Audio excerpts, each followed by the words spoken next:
Trines are a flow. They're a natural flow. The energy usually flows really well between those two connected planets that are in that trine.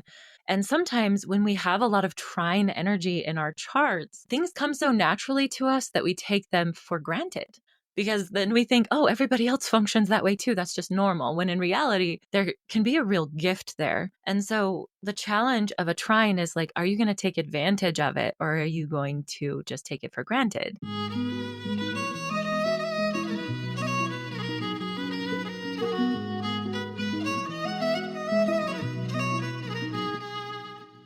Welcome to the Feminine Alchemy Podcast, where we explore the truth about the feminine, the peaceful, the wild, and the visceral. I'm your host, Jan Behringer, joined by my co-hosts, Julie Dean Richards and Kaylee Rose. Each week, we explore the deep mysteries of the feminine and help listeners apply them to their daily lives in a practical way. Join us to unlock the hidden wisdoms your soul has been waiting for.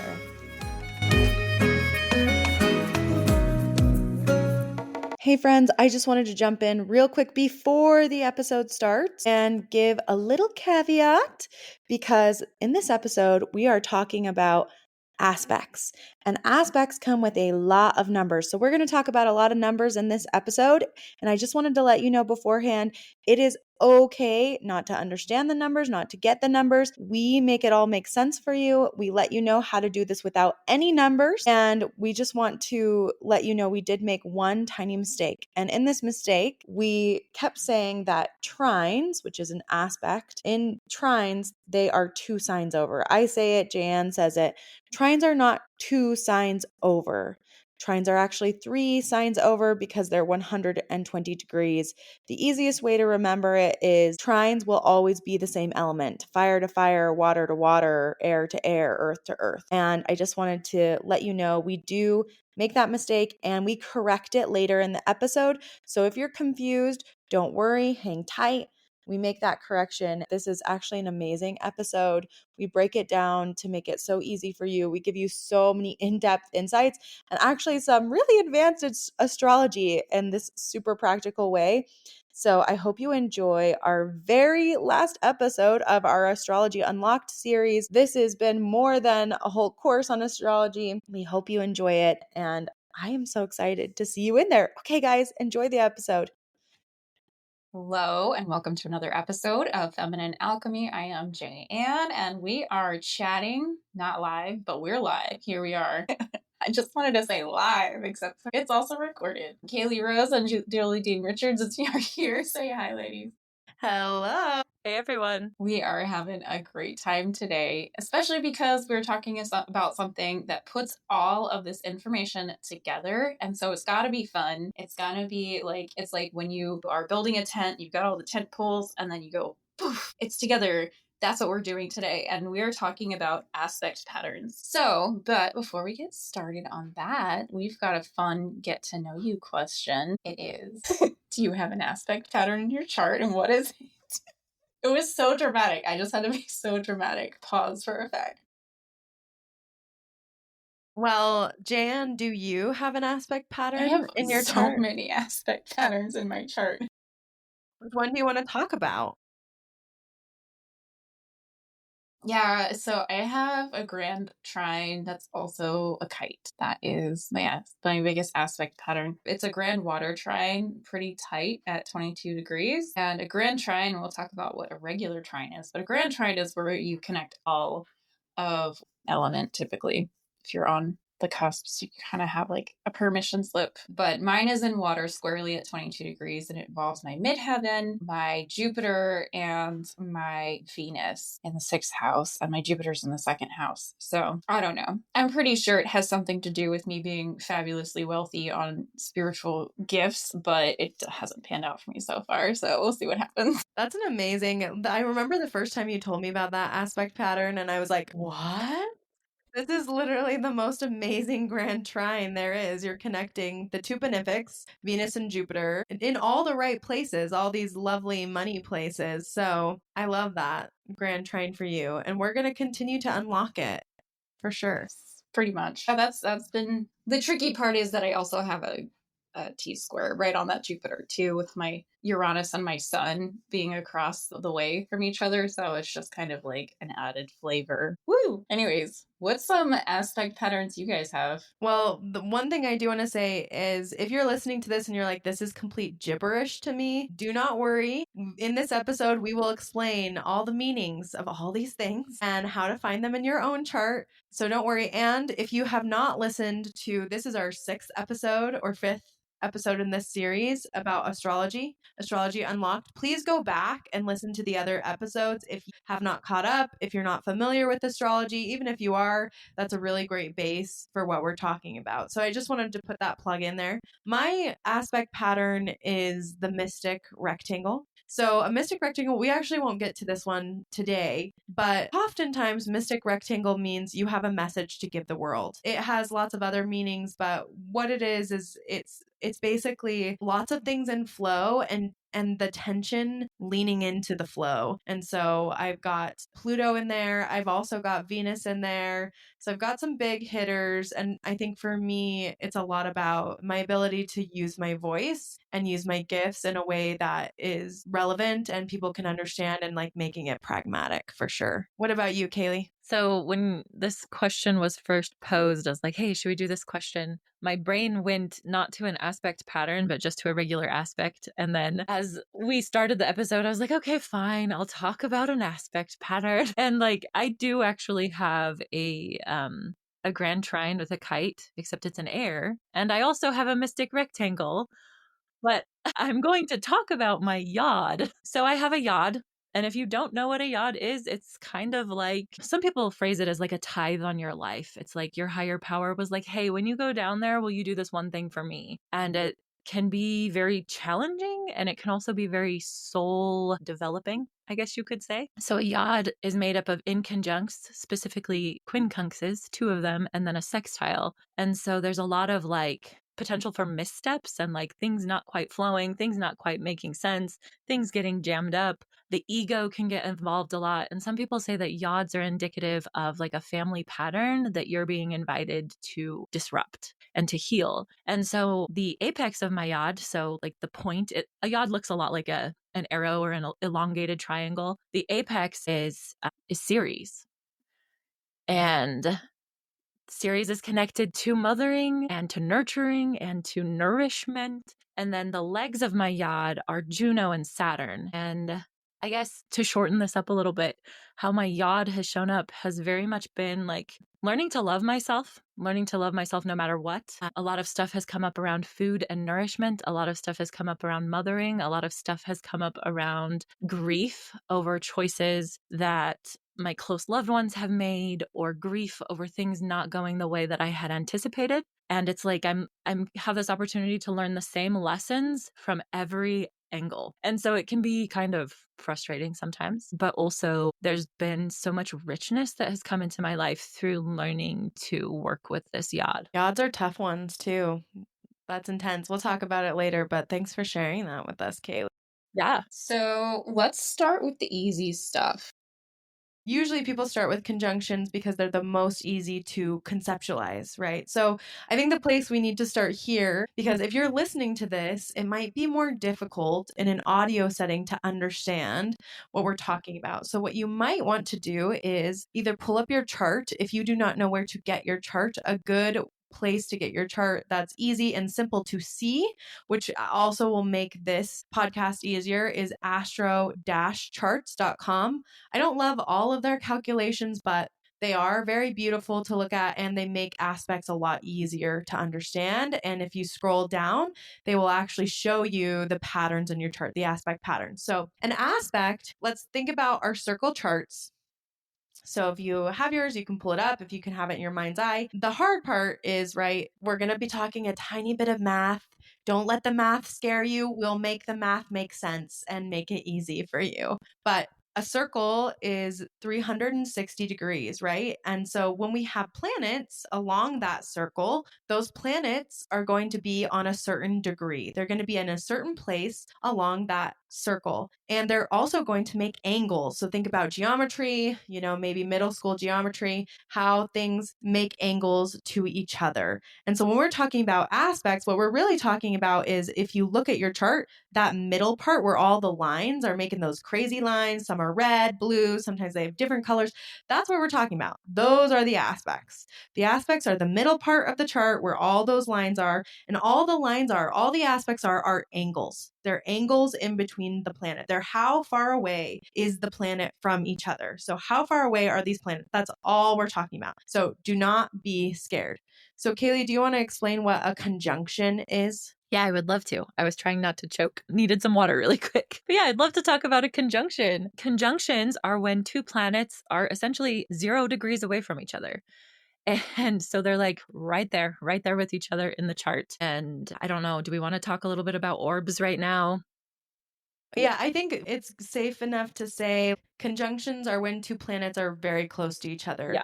And most people say they're very close to each other when they're 5 degrees or less apart. Some people say only 3 degrees, some people are particular, but I'd say you're pretty safe within, if they're 5 little spots apart, 5 degrees apart or less, then that's a conjunction. Yeah. And so with a conjunction, those planets are so close together, it's kind of like their energies get mixed together. They work together, they work as one. You can't really separate them very easily. And a lot of people consider this to be like, oh, that's an easy aspect. But conjunctions can also be very difficult. I have a lot of personal experience with this particular conjunction being difficult scenario.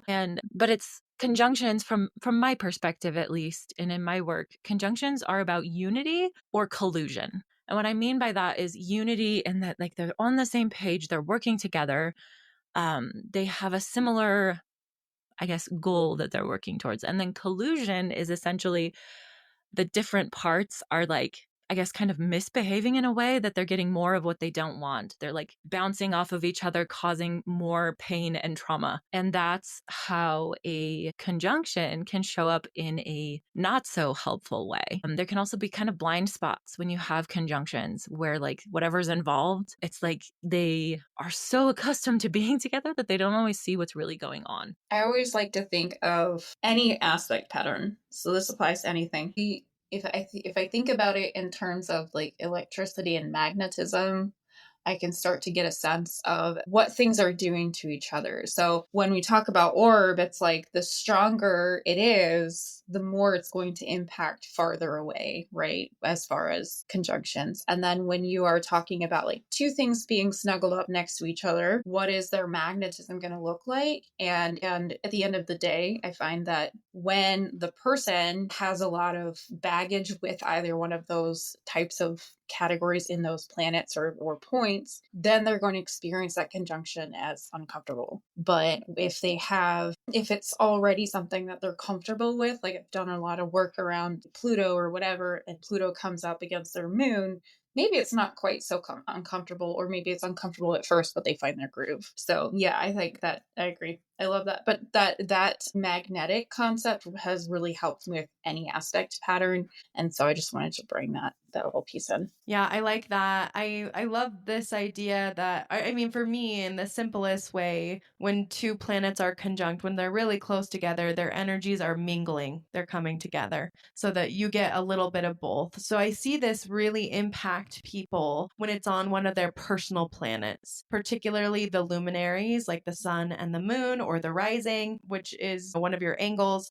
We talked about that before, but when it's on one of those three, or even like your Venus or your Mars, those personal planets, because they are so personal to us, we really feel it. So I'll just give an example of this. I just met someone, I don't know, a couple weeks ago as we were traveling, and he happened to have Saturn on his sun, right directly. We're talking 0 degrees. And kind of like Jan mentioned and Kaylee mentioned, the closer together two planets are to each other, the more impacted, the stronger that energy can be, and the more that you're going to feel it. So Saturn was right on his sun. So he presented, even though he was a Sagittarius, he presented as a Capricorn in many, many, many ways. Because as we talked about, Saturn, even though it's different than Capricorn, Saturn rules Capricorn. And so it gave his identity this flavor of being very concerned about longevity, being very traditional, wanting to make things even in the way that Saturn does, like wanting to everything to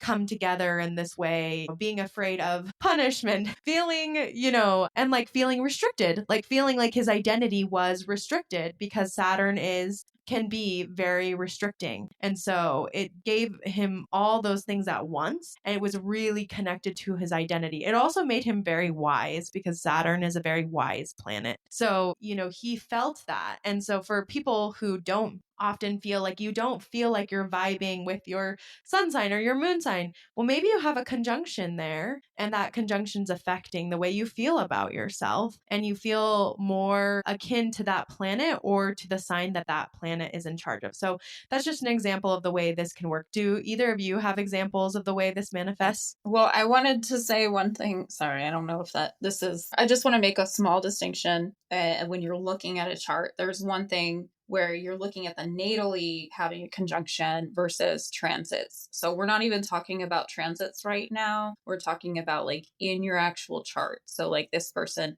Saturn was on his sun. In my chart, Chiron and Lilith are conjunct my sun, and that flavors my world, right? That's my example though. Kaylee, what's yours? I was laughing because like my sun and moon conjunction has been like a huge topic for me the past few weeks.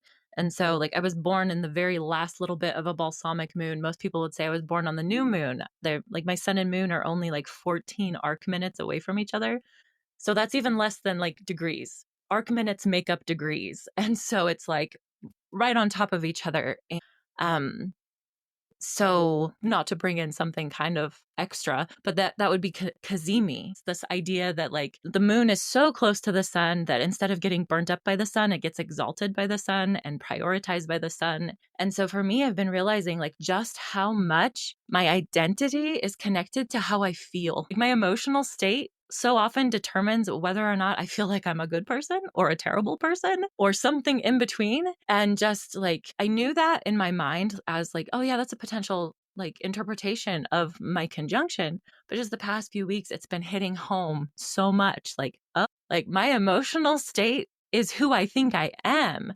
And realizing like, oh, wait a minute, like, no, my identity is not how I feel, and my identity is important. And so maybe I need to work on remembering that so I don't have so much inner conflict and so many emotional ups and downs. And like a beautiful part of this conjunction is that like I have had a really strong connection to emotion and to intuition my entire life. And that it has informed even when I'm doing things that are very scientific or very analytical, there is definitely this like intuitive and emotional bent that comes in. And like my masculine side and my feminine side, like sometimes I have a hard time distinguishing them because they are so unified. Jan and I talked about this, Kaylee, about you. Jan just said, like, there is no one who is more feminine than Kaylee. Like, no one can out feminine her because, kind of like you said, your personality is the moon in many ways, right? Like, that moon is exalted, that moon, which is emotion, femininity, relationship. And it's just such a beautiful thing, which is why we feel so blessed to have you on this podcast all the time and all of your insights. Yeah, we feel very blessed with that. But that's a perfect example of a conjunction and how it works. And so just think about when you're thinking about conjunctions, think about what does that planet do? So listen to our last episode again. What do those two planets do? And what does that mix of energy look like? For me, this is quite important when we're talking about locational astrology, because this is exactly how parents work, which is, we'll talk about it sometime, but it's all about these ideas of conjunctions, right? So if you have your Venus and Mars together, think about Mars, right? That masculine and feminine energy together, playfulness, anger, sassiness, just so much together. Think about how that might play together. Or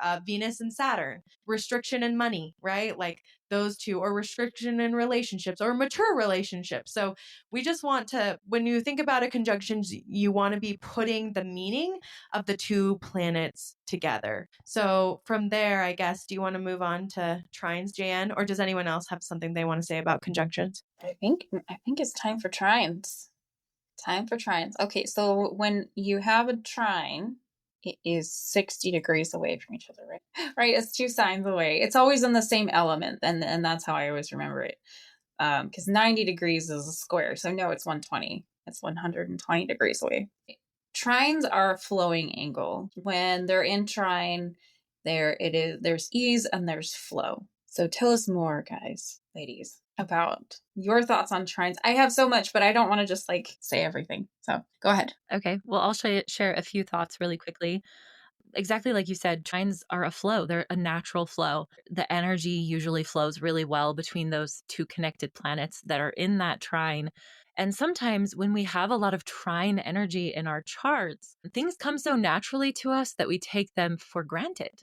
Because then we think, oh, everybody else functions that way too. That's just normal. When in reality, there can be a real gift there. And so the challenge of a trine is like, are you going to take advantage of it or are you going to just take it for granted? And the gift of a trine is that, like, hey, this is a place where things are just flowing. That flow can potentially be overwhelmed if certain factors come into play, but mostly it's a very easy feeling kind of energy. Yeah, I completely agree. And if you're struggling with the degrees, if you're just struggling with like 120 degrees, how do I figure that out? All you need to do is look two signs over. This, regardless of if you're whole sign or Placidus, because we're cutting a 360-degree circle into 12, every sign will be 30 degrees. So the easy way to remember it, exactly like Jan said, two signs over, which will always be the same element. So if one's in water, the other one should be in water as well. Unless it's on the very, very edge, then sometimes you can count that other element. But usually it's going to always be, okay, two signs over. Just look two signs over. And the easy way to know is it 120 degrees is look at the degree. So let's say I had Venus in water and it was at 10 degrees. I'm going to be looking for another water sign. So let's say mine's in Cancer. I would be looking at Pisces, which is another water sign, and I'd be looking for something around 10 degrees to see if it's a trine, somewhere between 10 and 15, 5 and 15 degrees. That's where you're going to be looking to see, okay, that's a trine. So I just wanted to make that abundantly clear for people so that they can easily look at and be like, because it's really, when I first got into astrology, I was like, I hate math and I hate this. Like, I don't think I can do this. I don't know if I can understand it. But once I realized, like, oh, it's actually just two signs over, it's all the same element, it was so much easier for me. Like, you don't have to do any math, I promise. And most of the, when you use something like Astro Dash charts or Astro Gold or any of these calculators, they've already done the work for you and they will show you the line. So you'll see the lines there. And usually trines are colored either green or blue. That's how you're going to see a trine. Did you have something you wanted to say, Jan? That is exactly what I was going to say. Trines usually have a nice calming color, right? The squares are usually red and quincunxes are usually yellow because yellow is anxiety. Quincunxes are anxiety. That's how I remember this. No, so I always I learned most of my astrology by listening to another podcast for like years and years and years. And so I would try to like imagine it as I was listening. And what this podcaster always used to say was mind the trines. His name is Benjamin Bernstein. But mind the trines, mind the trines, mind the trines, because it is so easy to just forget that things are flowing. A lot of times with trines, especially like in grand trines, you'll see people say, well, this is just like how life is. If you've ever seen that movie Lucky, I think it's called, with Lindsay Lohan, she like literally just has such great luck and she just goes, I'm just good at scratch offs. Like, it's whatever, why aren't you good at scratch offs? Like, that is to me like the essential meaning of a trine, because it's like everyone experiences this part. No, this is a backdrop that you actually have that you don't know about.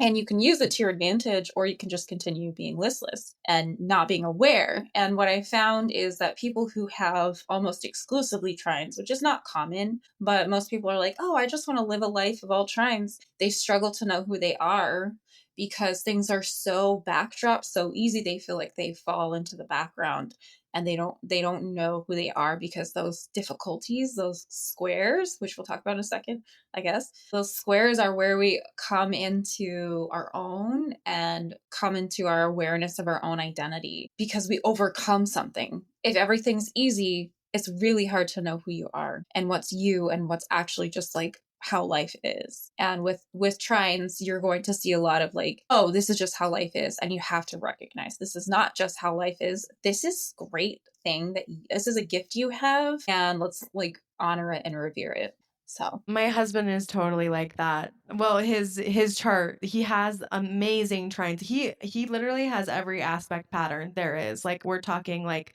the Star of David. He's got everyone. And for him, he didn't recognize so many of his gifts for so long because he didn't see them as gifts at all. And I do want to echo with trines, you want to be careful not to get lazy, because you will. Like, with trines, it's much easier to just like not want to move, not want to do anything, because you have that flow. It's like easy for you. Squares and the tension are what make us make a move and change our lives. And trines, because they're easier, they're more in flow. We may have great talents, but we might not actually use them for anything. And I want to echo what Kaylee said too, is sometimes a trine can amplify a difficult aspect. Say, especially if you have something like the moon and Chiron in trine with each other, sometimes your soul's wound really easily flows to your feelings, your inner world, your internal world. And that can create, that back and forth between the two of them. Then your feelings feed this internal wound you have, and they go back and forth and back and forth and back and forth. So although we look at trines as more lucky, more easeful, they can also be more difficult, damaging, or cause, non-movement or stagnation. I have one other thing to say about trines. Whenever somebody has a part of their life that is not coming to fruition, and it's in a like the point, say the point is in a difficult pattern or in a difficult space or in a space where they're like feel like they're not allowed, like say their sun is in Aries and they're a woman, because that's a common thing to be like, oh, I can't be myself, blah blah, blah, or I shouldn't be the initiator, all this stuff. If they have trines to that point, they will tend to manifest the points of the trines they're touching. So if they have a trine to the moon in Sagittarius and their sun sign is in Aries, they're going to be more Sagittarian and express more in that format, so they can avoid being the Aries that they are. So that's like a big thing that I see. You lean into the easier side, right? The side that's easier most of the time. And in oppositions, this is quite important in oppositions as well. So I guess, should we go to squares next? Let's go to squares. Let's talk about squares. Go, Can I Kaylee, share square. a quick thought though? For anyone listening who is already aware of what interceptions are, if you're struggling to pull something out of an interception, see if it's trining something else, because you can use that trined planet to help you pull out the intercepted energy. So just a little bit of slightly more advanced information for anybody who's already there. And if you're not, don't worry about it. We'll get to it eventually. But I love it. I love it. That's a genius key. I have to remember that. Okay, so squares. Squares are if you have a lot of red in your chart, a lot of red lines in your chart. Doesn't matter what system they are, they're almost always red. This is for you. This is a square. And a square is 90 degrees away, so it's not going to be in the same element. So remember that. And squares, in my mind, are a place and space where we're going to have trouble, and it's a way for us to show us who we really are. So, Julie, if you can do the rundown so that way people kind of gain their bearings on this, I would love that. Thank you. Yes. Okay, when it comes to a square, before, I know we had talked about trines, and we said that there are 2 signs in between the trines. We were wrong. There's actually 3 signs in between the trines. And of course, like we said, with trines, they'll all be either water. They'll all be the same element, right? Water, air, earth, fire. With a square, there really are only two signs in between. So for example, if I had something in Scorpio, then I would count two over. So I'd count one being Sagittarius and then two being Capricorn, and then I'd hit Aquarius. And that's where the square would be. The square would be Aquarius. And though another way you can tell that they're square is that they'll always be the same modality. So remember when we did the signs episode, go back to that episode if you don't remember modalities and what they mean. But remember, we have cardinal modality, fixed modality, and mutable modality. And so squares will always be the same modality. So in the example I just used, Scorpio is a fixed sign and Aquarius is a fixed sign. So they're the same modality.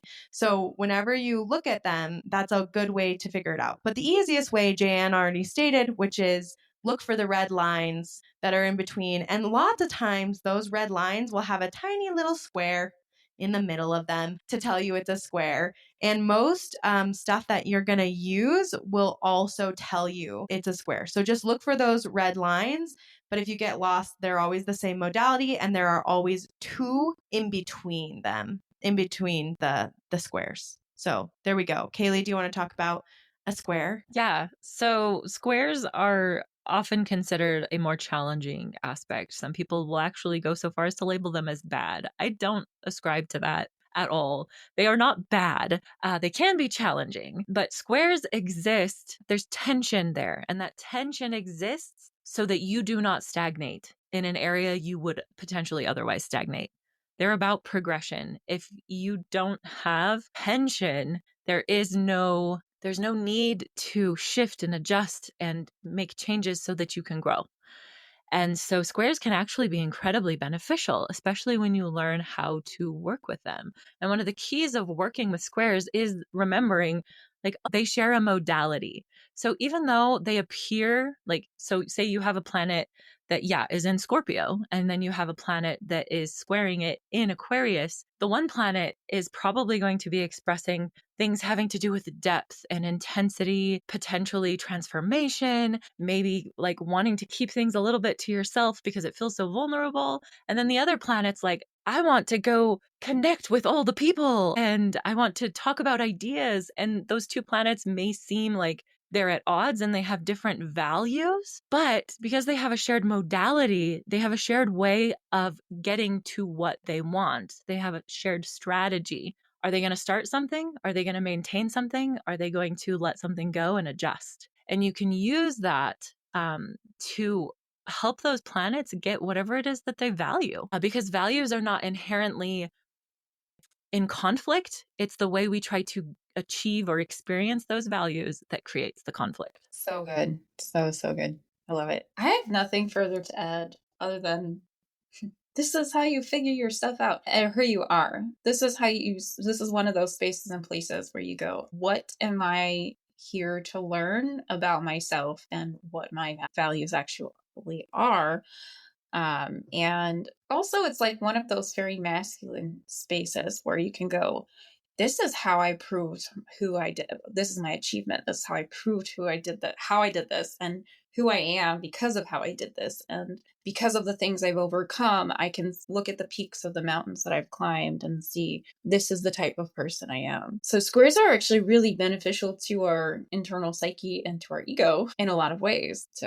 But the getting there is what people hate, is the climbing the mountain is not fun and can be scary and can be very difficult. Yeah, I think the last thing I would add to this is just, maybe a couple examples of what this might look like in a chart, how that might feel for somebody. Let's just give an example. And I'm probably going to use the personal planets just because they're the ones you feel the most. They're going to be the ones that affect your life the most. So, for example, a lot of people have a moon sun square. Lots of people's sun and moon are square, or a lot of people's ascendant is square their sun. So what does that feel like? What does it look like? Well, it can sometimes feel like your emotions, like your emotional needs, are at odds with what your, personality or what your ego wants, right? There's some kind of tension between those two things happening, right? So there's a tension between my emotional needs, my inner world, the way I'm thinking about something, and I'm pushing. I always think about squares as they're pushing. We're pushing. And so the moon is pushing against the sun, which is your ego, right? Your personality. And so it's going to push against that sun and say, hey, listen to me. And the sun's going to push back. And the sun's going to say, hey, no, listen to me. You better listen to me. So that is not this energy is not quite as intense as an opposition can be, because in an opposition, they can be literally quite opposite of each other there. But in this way, it's not quite that they're opposite. Think about it as like, sometimes we have a good friend, Elise, she describes it this way, but like, it's kind of like you're in a 3-legged race and both are trying to take the lead, right? Your moon and your sun, they're tied together. They're trying to make it work and they're both just working, they're both trying to get somewhere, but they're doing it a different way. They're both trying to, and one's being like, your stride's not long enough. And the other one's being like, your stride's too long, stop doing this, stop doing that. So they both have a goal and they can see the similarity in the goal. Like Kaylee said, they have the same modality. They kind of have the same stuff that they're thinking about. If they're cardinal, they're going to want to be going and doing stuff. Let's get something done. Let's go. Let's start it. Let's begin. And if they are a fixed sign, they're going to want to hold their ground, right? Like they want to hold their ground. They want to be in the thick of things. And if they're immutable, they're going to be like, hey, let's chill out. No, let's finish things. Let's wrap things up. And also like, we've got to be like a chameleon. So that might be the way it would, there might be tension. Another common one is Venus and Mars square each other. How might that look? Well, maybe your taste in what you like is different than what your sexual preferences may be. There may be some tension. Maybe you like people who, you have this taste for someone who's like big and strong, but also you want somebody soft. You like people who are softer and you like softer play. So there might be a little bit of nuance and tension between some of those things. Do the two of you have some examples of how that might look for somebody? The only thing that is coming to mind right now, like you've already given, is that example of like the sun and the moon, where somebody was born either on a first quarter moon or a last quarter moon. And there definitely is this sense of like, okay, we're not totally at odds with each other, but we're not sure that we're comfortable with each other either. Yeah, it does add nuance and depth to somebody. So think about it that way. It's adding some nuance to you, some depth. Maybe if your ascendant is square the sun, it might be like the way you look is at odds with who you think you are. The way your body, maybe you have struggles because your body's not doing what you want it to, what your ego wants it to do or to portray. That can be, that those two can push against each other. Other common ones, if you've got Saturn square something, oftentimes you might feel like you're being pushed back over and over again. Like, oh, I'm constantly getting stuck. I'm getting pushed back. I'm getting pushed back. So just look at the meanings of the planet, the modalities, and just think about if there was tension there, what would that tension kind of look like? It's not opposition. It's not full-blown opposition. It's tension. So that's what I would say about the square. If you've been craving something deeper, something sacred, something real, then this is for you. Listen, we get so much out of chatting with you on the podcast and online. We love your comments, your messages, your transformation, but it's just not the same as being together in person. We want to meet you. So we've created something incredibly special for you. We're calling it Into the Heroine's Heart. It's a 4-day women's retreat in the secluded mountains of Idaho, this June, the 26th through the 29th. This is more than a retreat. It's a guided descent into the most tender and powerful parts of yourself. There is magic when women gather, and with daily rituals, astrology, shadow work, cacao ceremonies, drum circles, nourishing food, and the beauty of sisterhood, you'll reconnect to your body, your heart, and your wild feminine wisdom. This is going to allow you to live the podcast instead of just listening to it. We'll be putting all the juicy, delicious, visceral things you've heard about here into living physical form. You'll sleep under the stars, share stories by the fire, and leave feeling alive, whole, and aligned. There are only 10 spots left, and actually probably less by the time this gets posted. And if you're a Feminine Alchemist member, you get $150 off. So go to the link in the show notes, click it, and begin your journey to wholeness. Please join us for this once-in-a-lifetime experience. If your heart is calling, I hope you'll answer. We'll see you there. Back to the show.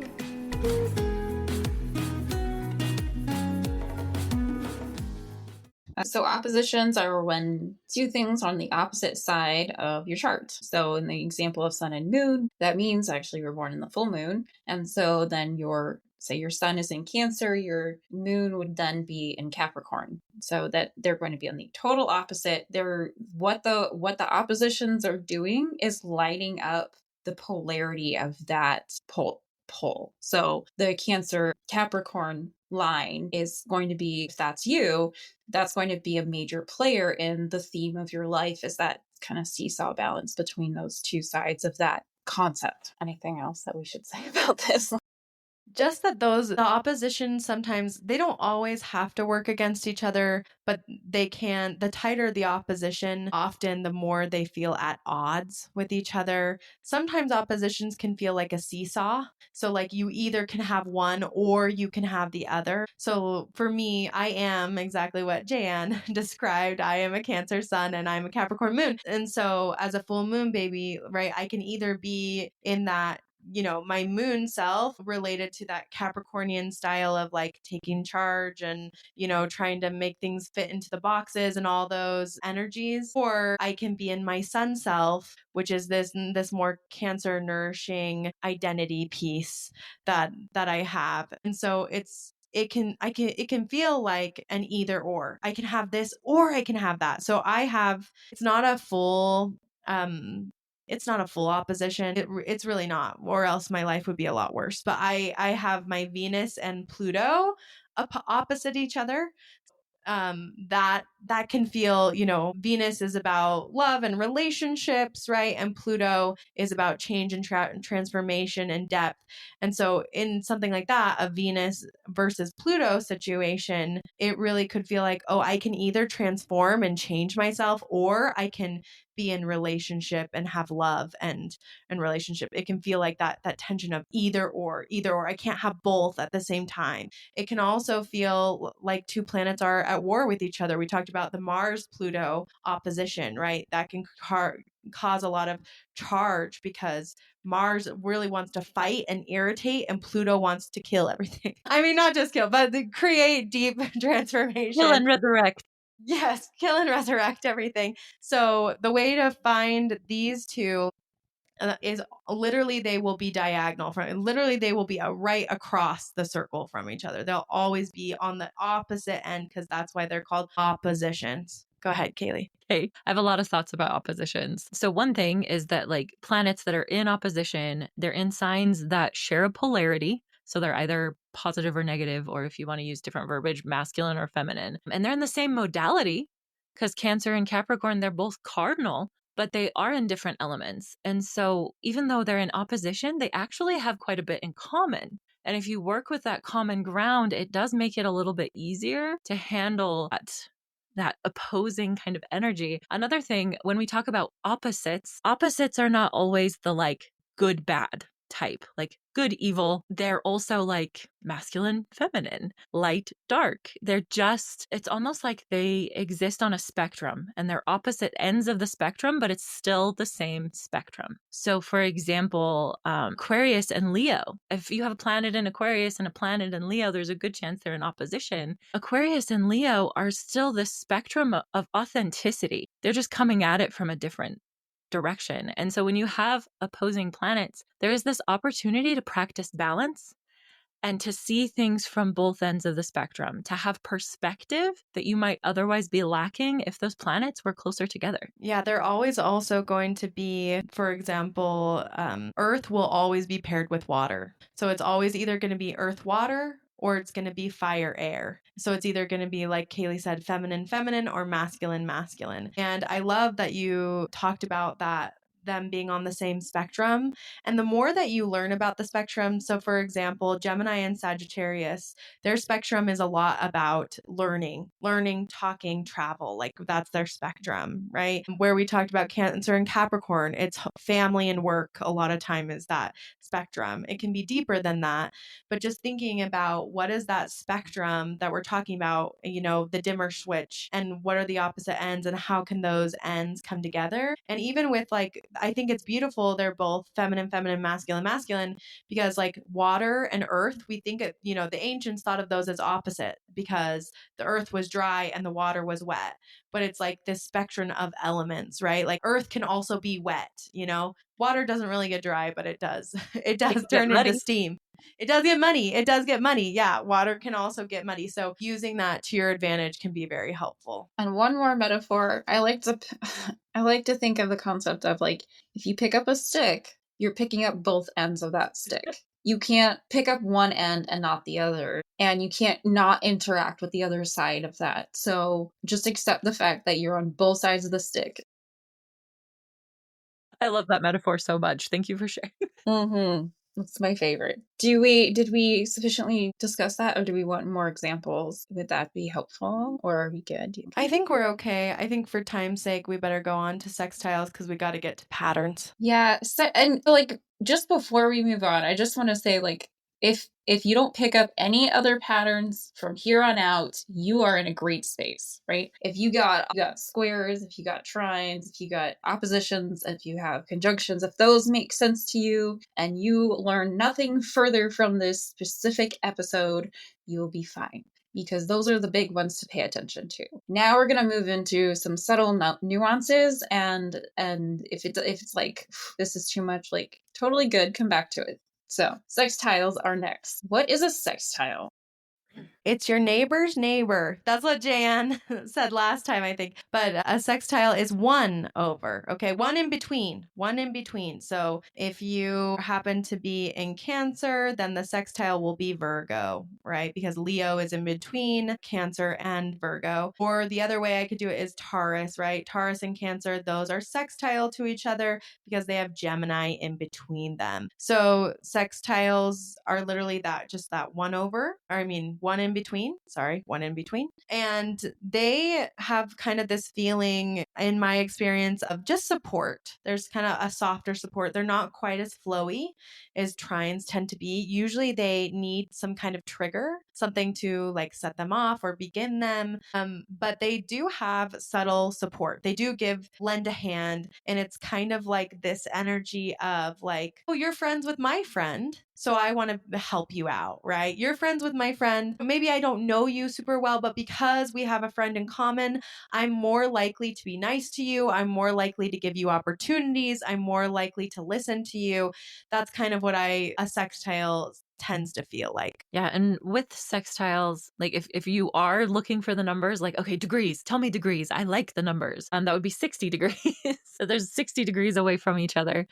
And like exactly like Julie said, there's an instigated flow. There's flow available, but yeah, usually you have to do something about it, or maybe circumstances cause something to happen. But I find that if you consciously do something to support the flow, then it's more likely to occur. So sextiles, they'll come up sometimes in aspect patterns as being really supportive, and they can be a little bit more subtle sometimes, but they also can like just change everything if you really tap into one. So good. I have nothing to say about that. I love it. Let's talk about quincunx, because that's a fun word to say. We're going quincunx. Okay, well then. Quincunx, I actually don't usually use that word. I actually usually say inconjunct, but inconjunct can mean two different things. It can mean quincunx and it can mean semi-sextiles. Technically, maybe I should say quincunx. Quincunx is when planets are 150 degrees away from each other. They have nothing in common. Like everything is not the same. Like they don't share element, they don't share polarity, they don't share modality. And so sometimes it's like they can't see each other. They're like, what's that? There's nothing over there. And if you have a quincunx in your chart, That's actually one of the aspects that if you aren't aware of it and using it in a conscious way, illness will show up a lot there and disease. And so it can be really important if you do have a quincunx to learn how to work with it. And part of learning how to work with it, there's ego involved. It's like this planet wants to go and this planet wants to go, and they're going to run into each other. And it's going to cause lots of problems for you. But if you can figure out how to get the planets to take turns, one goes first and then the other, then things go a lot more smoothly. Like quincunx are a huge part of yods if you have a yod. But essentially, what you're looking for in that like juggling of the ego, you're wanting to look for, okay, which planet is the strongest, I guess you could say, which planet is positioned in a way that gives it lots of extra support and energy. And that's probably the planet that you're going to want to say, okay, let's have that one go first. And then let's have the other one come after. Not because it's less important, but because if they try to go at the same time, there's going to be a head-on collision and I might get sick because of it. I find that people with a lot of quincunx in their charts struggle with anxiety, and it's a really great way. Like if you have anxiety and you look at your chart and you're like, oh, it's a bunch of yellow lines. Like if you're on astro charts, they're going to be yellow. And it's like, oh my gosh, no, I have all these yellow lines. Actually, it's quite a gift because you have now a step-by-step action that Kaylee just provided you. Is like, you can really actually unwind these when you go, okay, which one needs to go first? And how do I prioritize these things so everything doesn't run into each other? And without like mediating it, it can feel like everywhere you turn, you do something wrong. Everywhere you turn, it's not working. It just doesn't make sense and nothing is working. And like, maybe I'm a failure. Look at your chart and start like unwinding those quincunx, and you might actually find a lot of like relief. So that's anything else, anybody? Yeah, I think that's beautiful. And I think both of you gave me a lot of insight because I don't often work with them. I don't often work with quincunxes, but the thing I was going to say is they are often out of your peripheral. That's the way I think of them. Like they're so in left field that like you can't, they're outside of your peripheral vision, right? Like they don't exist to you because of that, exactly like Kaylee said. And so it's really easy to have some hidden difficulties there. But to give somebody an example, in my chart, actually my sun and my north node are quincunx to each other. And so to give an example of like what Kaylee said to do, for me, I would probably prioritize my sun because my sun is the most important planet, right? It's me, it's my personality. So in a poetic way, for me, as I am myself, the more myself I am, then the north node can come, right? I can get the things that I want and I can go on my destiny path, right? So it requires me to expand myself first, and then I can prioritize like, where am I going?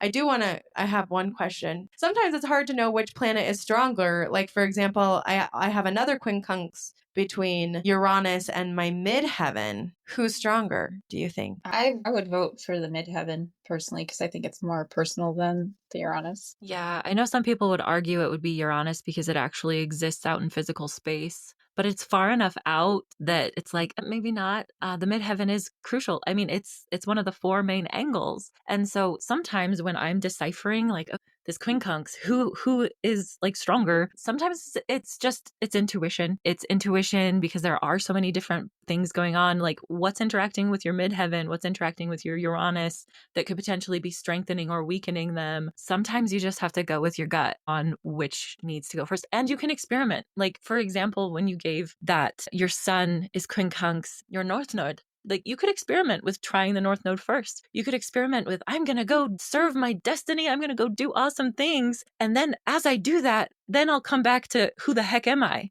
And see how well that works for you. Probably doesn't work very well. Yeah, it sounds very out of order. Yeah, exactly. And so in that example, okay, midheaven. What does the midheaven represent to you, Julie? And then what's Uranus to you? Which one feels like the one that needs to go first? Which one makes sense? And sometimes it's a logic thing too. Like with the sun and the north node, like, yeah, you should probably know who you are if you want to pursue your destiny. Yeah, that's what I was going to say, is that it probably often comes down to, How much support does a planet have in your chart? Is it by or conjunct something that's really crucial?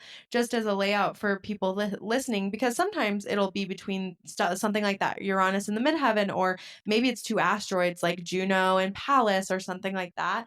And so you're going to have to know, which means more to you, which is more important in your life and affects you daily. And usually I'm going to say, for you guys can correct me if I'm wrong, I would say personal planets probably are going to go first. So personal planets are probably going to be more important to you than those generational planets are going to be. So choose the personal planets first if that's the issue. Yeah, unless the personal planet in question is very hindered by something else going on, like some other aspect interaction, or it's in a house or a sign that it really struggles. If you happen to know whether or not something is out of bounds, the out of bounds planet is going to try to go first no matter what you do. So you might just lean into it. If you have an out of bounds planet, just let it do its thing. I wasn't going to say this. I have an out of bounds moon that's quincunx my Saturn, and my moon is conjunct my.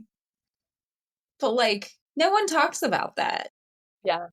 Yep. I have an out of bounds series that's quincunx. It's my yod. My series is out of bounds and it's the apex of my yod. So I get it. Super weirdo. Yeah, over here. Just so people know, out of bounds is an incredibly advanced astrology term. Yeah. Just so everybody knows, Super something advanced. out of bounds. It's actually not a difficult term to understand, but it is quite advanced. When something is out of bounds, it just means it's out of the original scope, the usual scope that a planet is supposed to be in. There's actually things that'll calculate. There's tons of, if you want to know, there's calculators all over the internet that will calculate if you have something out of bounds.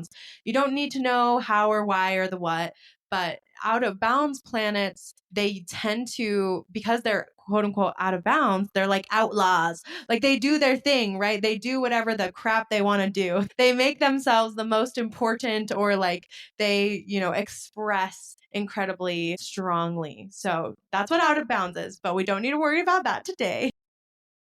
Just know, out of bounds planets, it's they move beyond where the sun naturally goes as it goes around. Well, it doesn't actually go around the earth, but as it appears to go around the earth. And so it's they've gone beyond the ego, either further north or further south. But yeah, we can move on now. Just got to throw random stuff in there. I promise it's helpful for somebody. I've had somebody talking to me about out of bounds stuff, and I was like, well, I guess they have to learn it. And then you bring it up today. I love it. It's everything is so synchronistic. Let's talk about patterns. We talked about a grand trine earlier, so we'll start with that. What is a grand trine? What do we think of grand trines? Are they good? Are they bad? They look like a triangle in your chart. So if you look at your chart and you're like, there's a triangle in my chart, if you see that immediately, then yes, you have a grand trine. That's a grand trine. So grand trine is literally just three trines together. So they're going to connect the three elements together. So they're going to connect all of water, which would be Cancer, Pisces, and Scorpio, or they could connect all of fire, Leo and Aries and Sagittarius. So grand trines are typically seen as quite lucky. They're typically seen as wow, you have these big things flowing for you. Usually they indicate a wealth of talent or ability, maybe talents that if we were talking about a solar return chart, that's your chart for the year, that would be wow, you might be discovering some new talents this year. There's a lot of talent. There's a lot of stuff moving for you. And because of the great support they lend and the flow, that's why everybody sees them often as positive, because these planets are working together, usually seen as for your good. But there's more nuance than that, right, Kaylee? Yes, there's always more nuance than that. Grand trines, even more than just having a single trine, you can take them for granted. You can not even know they're there because they're so natural to you that it's it's just the air you breathe. And they also can sometimes show up as overwhelm because there's so freaking much flow that it's like a fire hydrant and you're like, what do I do? Also, depending on what element the grand trine is in, it kind of gives you a sense of the flavor of the giftedness that you have. And so if you have a water grand trine, you have this great flow of emotional and spiritual energy and probably have some gifts along that avenue. If you have an air grand trine, you're probably gifted in thinking and articulating your thoughts and coming up with ideas. And if you have an earth grand trine, chances are you're super grounded, but also just very practical and have gifts with material things. Like maybe you're really skilled with your hands, maybe you're really skilled with money. And then a fire grand trine tends to be this flow of passion and creative energy. Can also be drive, often very drive, deep ambition. I was going to say with water trines, grand trines, I often see them manifest in music, gifts in music, musical talent, singing. That is quite often what they look like.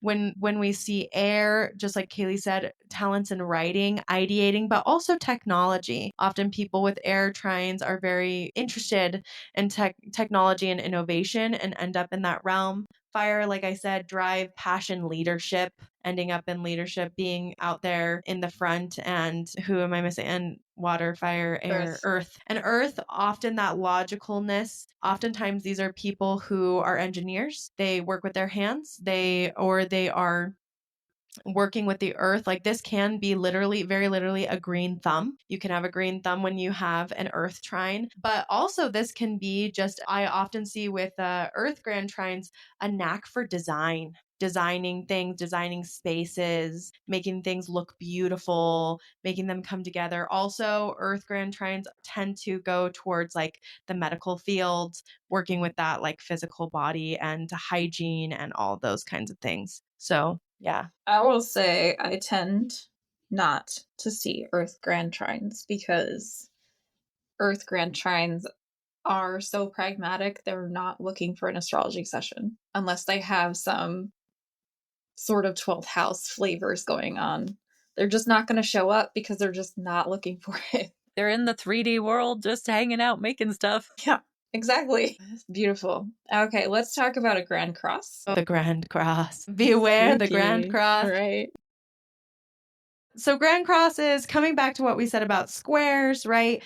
They will literally look like a cross. They're going to look like one giant square in your chart that has a cross in the middle. And that's because they're made up of 4 squares that form an actual literal square and 2 oppositions, right? So they will cross each other. The Grand Cross, and again, they're all going to be the same modality. So you either have a cardinal Grand Cross, which is about go, begin, do. You have a fixed Grand Cross, which I think fixed are probably the most difficult, in my opinion. They are, because it's hard to get out of the thick of it. It's really difficult, right? They're about being in the thick. They're standing, gritting your teeth. And then a mutable Grand Cross, which is more about adaptability, finishing, wrapping things up.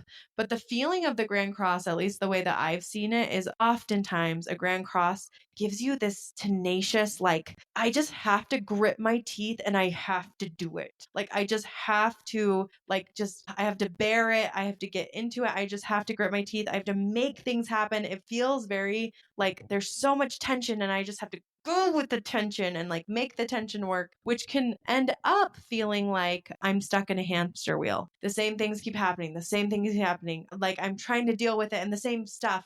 And so you end up with these reoccurring issues, but you still have this push, like something just pushes you and pushes you. One of the greatest explorers, gosh, what's his name?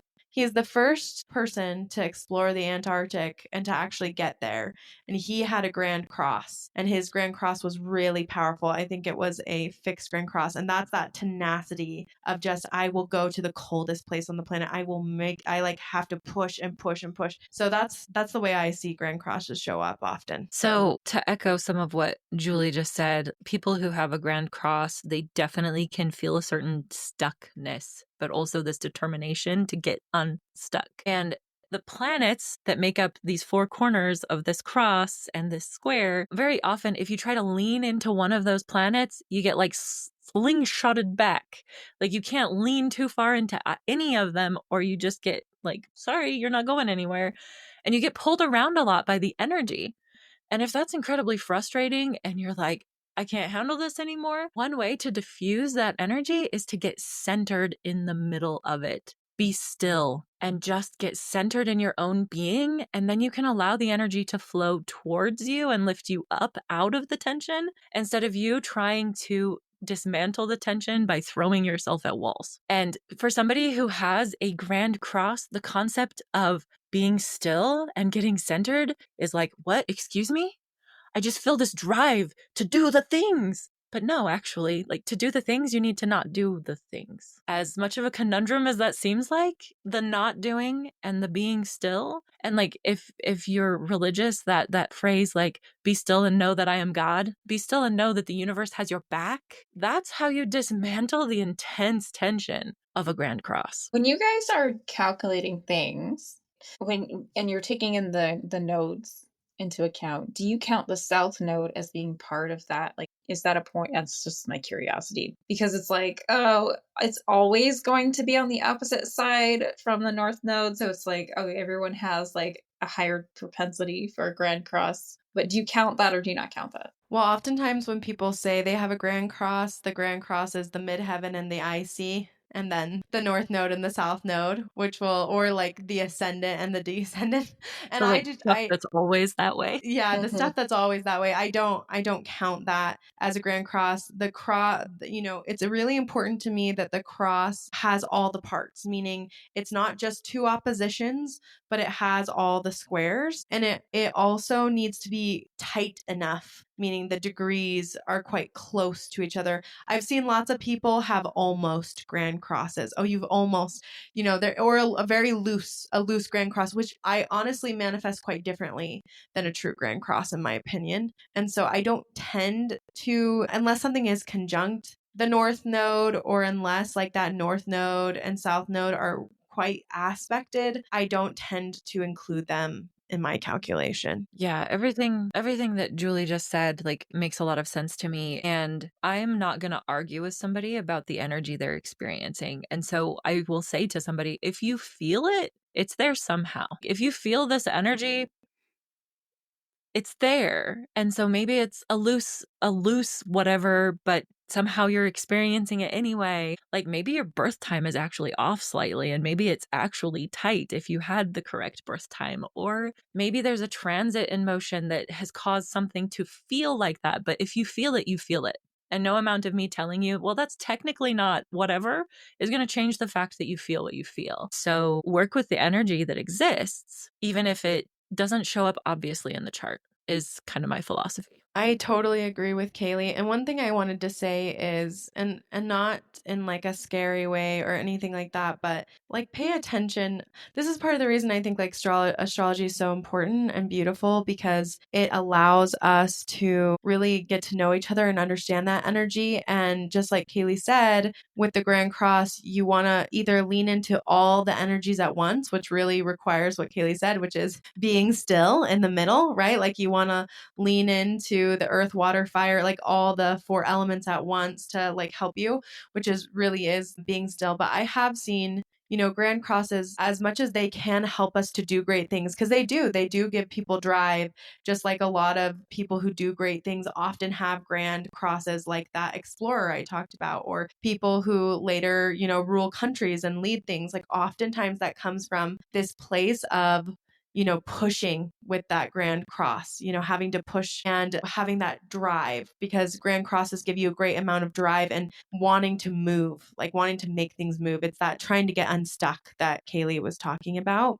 But I have also seen grand crosses cause an incredible amount of pain to individuals. And my brother-in-law had a grand cross, and I wish that I had known more about astrology then, but he ended up taking his own life. And looking back at his chart, that was one of the biggest factors for him. It's something that he used to articulate all the time. He used to always talk about how stuck he felt. He felt so stuck, and he would start jobs and lose jobs, and start jobs and lose jobs, and start jobs and lose jobs, and got himself into this pattern of, never turning on the lights and being in the dark 24/7, and, just these patterns that eventually led to him taking his life. And so just like, this is not to scare anybody, but it is to say that, this information, this is part of the reason we're doing this, because this information is really vital. People don't think it's vital, but it can really help you. And that if you are experiencing that amount of pain and tension, just know there is relief, and really take seriously what Kaylee said, which is be still. Be still. Know that the universe has your back. Release. And that's why we're doing this. You don't need to fight. We're all done. We've done the fighting thing for a really long time. It's time to let go of the fighting thing. So yeah, that's what I'd say about the Grand Cross. So good. Thank you for that. And thank you for sharing that deeply personal information, that story. Thank you. That helps. I think a lot of people understand the context of what they're dealing with. Yeah, like you said, life changing. I know that astrology changed my life, and I don't even have a Grand Cross. So, so good.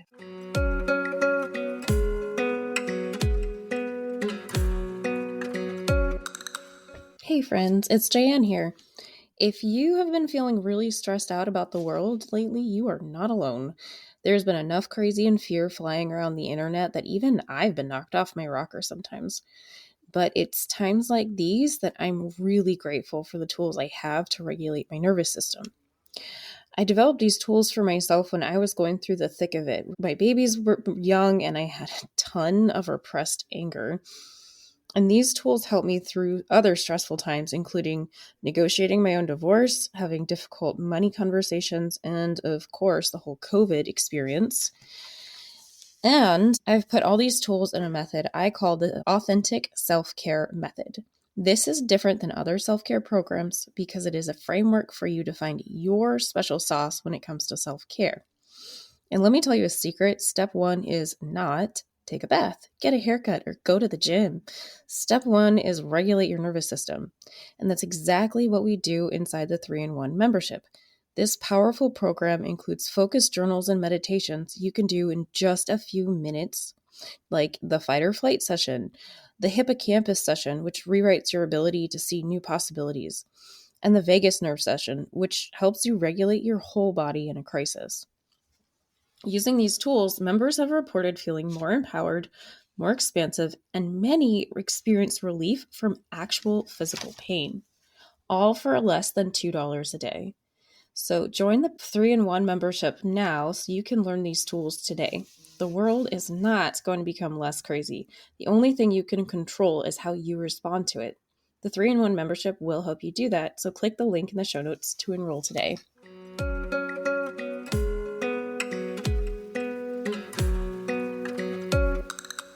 There's so much with the yod. And Kaylee did talk a lot about her yod and how we can work with that yod some more. But all of the other past aspect patterns, so you've got like Star of David. Oh, that's 2 grand trines. You've got a castle. Oh, that's like a grand trine and then like a slightly different grand trine, right? Like, and there's all different kinds of stuff going on with different types of shape patterns. And so when you go into your astro charts and you see like, oh, it'll say like, oh, you have this pattern, you have this pattern. Basically, you're taking what we learned from all these other patterns and just mushing them together in a different way. And so like in the Star of David, we like, oh, that's really cool, but also it's just 2 triangles, right? So like keep that in mind and just let's not make it overcomplicated and say, oh, I have a Star of David and I have a castle. Okay, that's true, but that's kind of how that works also. So keep those things in mind. You're just adding shapes from here on out. So you've got all of the basics that you need to know. So let's add one together, and that's a kite. What is a kite? So a kite is literally going to look like a kite in your chart. It will be a grand trine, so it'll be that triangle, and then on the bottom,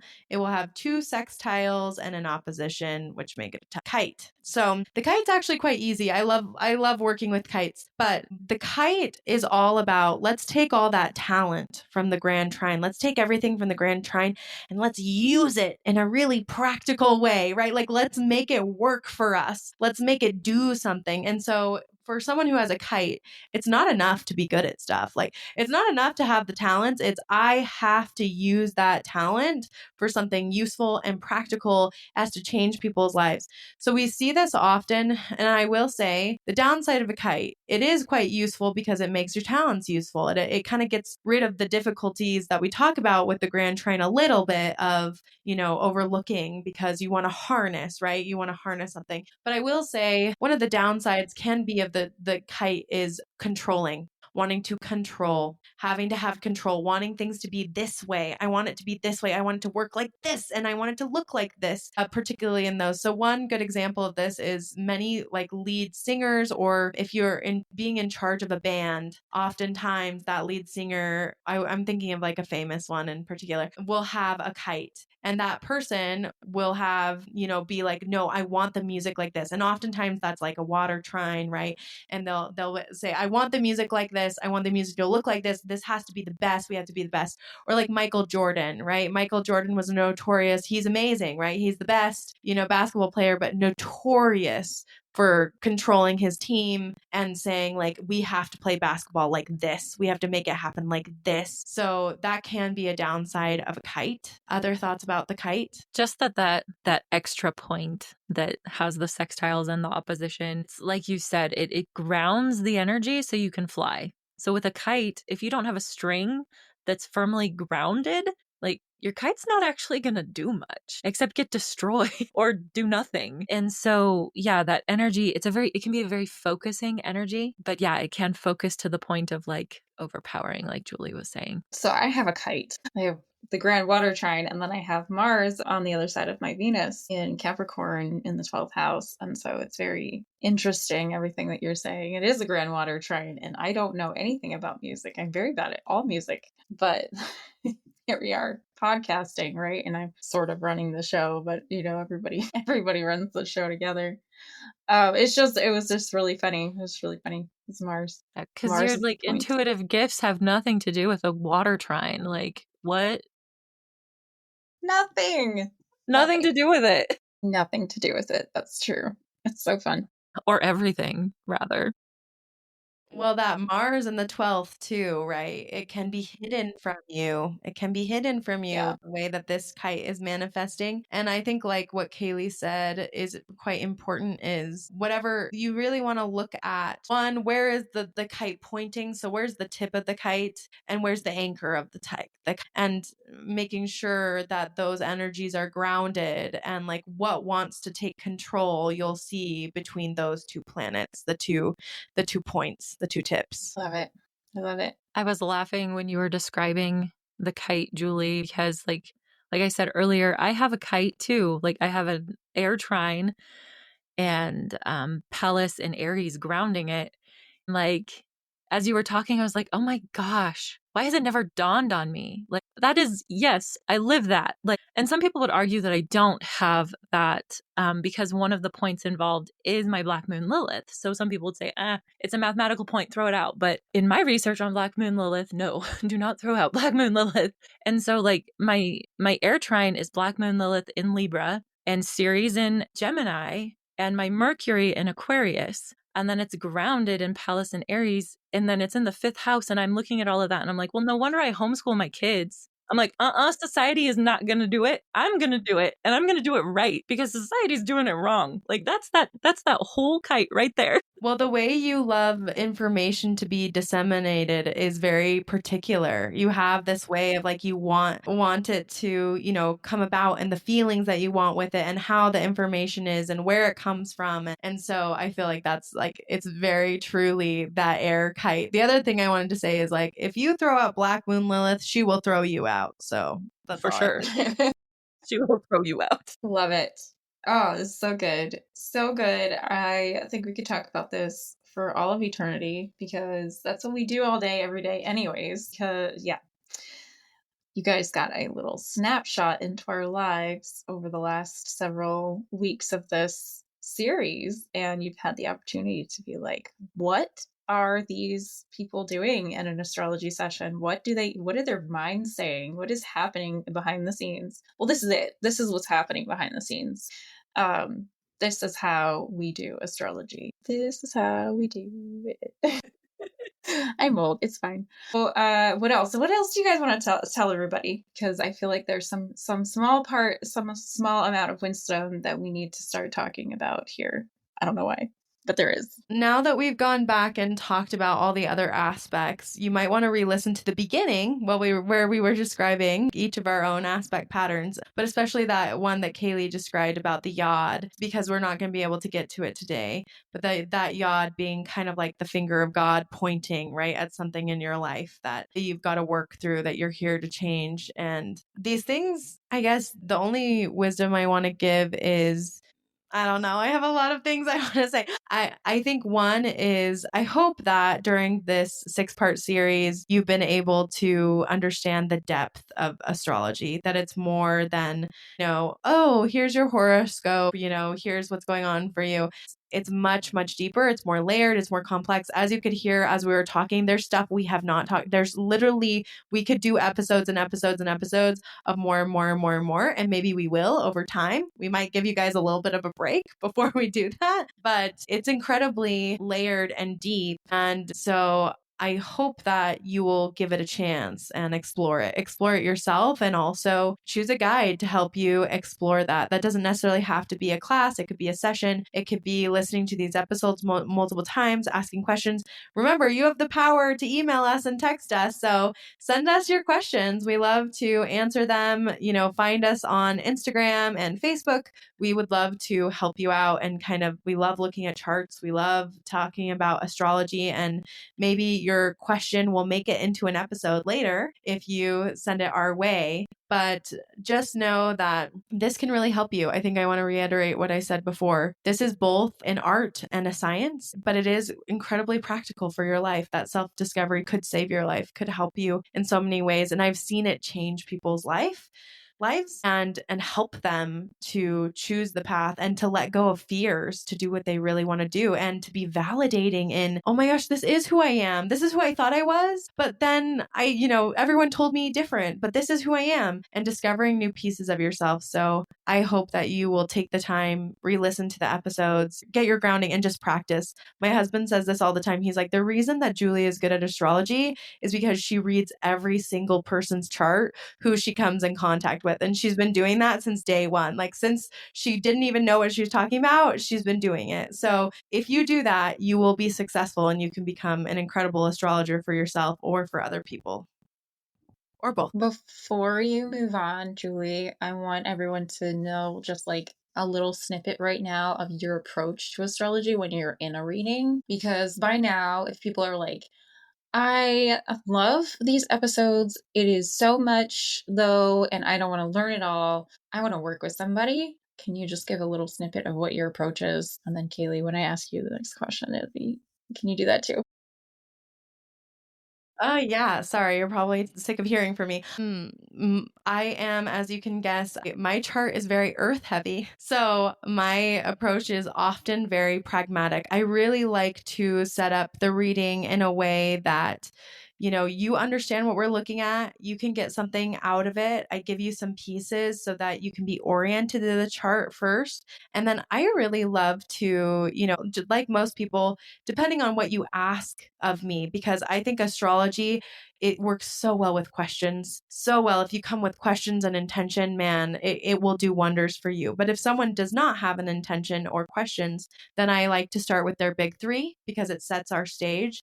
And then I really love, what I love the most is I love to really start connecting things for you. And let's strip down. I love to get to the deep stuff, right? That's my Scorpio rising. So I'm like, let's look at your life path. Like, where are you going? Let's find your destiny. Like, what's happening to you? Where are you going? Let's talk about these pieces. So I really like to focus on the pieces that, really impact and affect your life. And a lot of times we get to those by stripping down and zooming out and being like, wow, here's your life purpose. This is what you're here for. This is what's going on for you. And I do a lot of that, connecting houses and connecting things together to help you in astrology. But I really love to dig in deeply and help you just unwrap your soul. That's my goal. Like, let's unwrap the onion. Let's unveil the flower, right? And get to the center and help you understand who you are. I love that. Like, a lot of what you described, similar to how I approach sessions, in that, questions are fantastic. It helps give us a focus. And if somebody doesn't have questions, I'll usually set the stage with their big three, but then we go deep pretty fast as long as they're willing.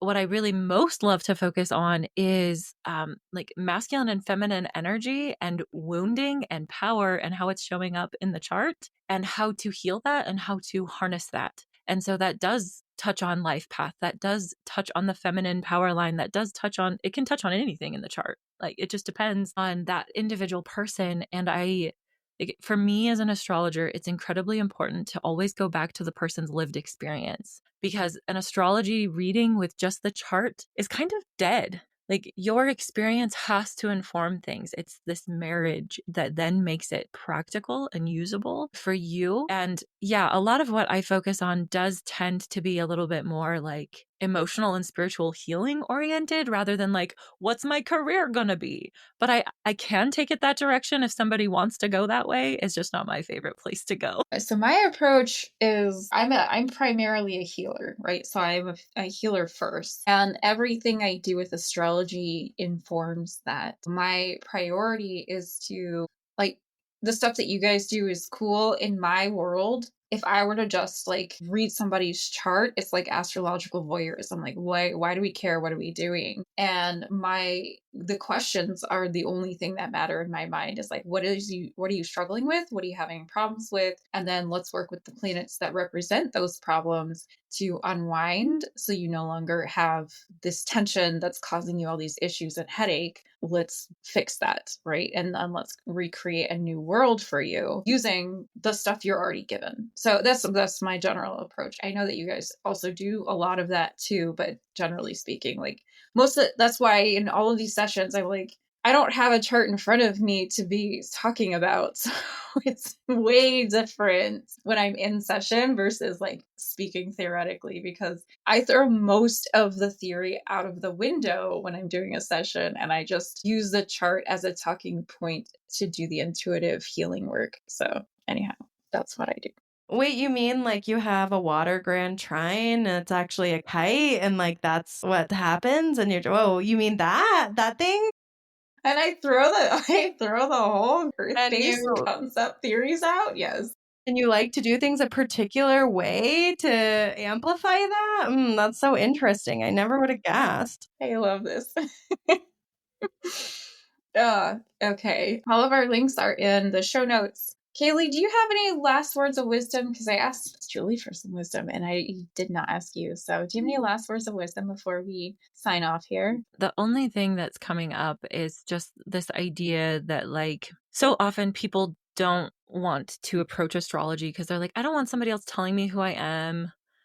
Or they don't want to come from the space of like, well, I'm a victim of the planets. And I just want to say that, like, maybe, okay, there probably are astrologers out there in the world who are like, no, this is just the way it is. And there are probably astrologers out there in the world who are like, no, you are victim to the planets. It's fate and you're stuck.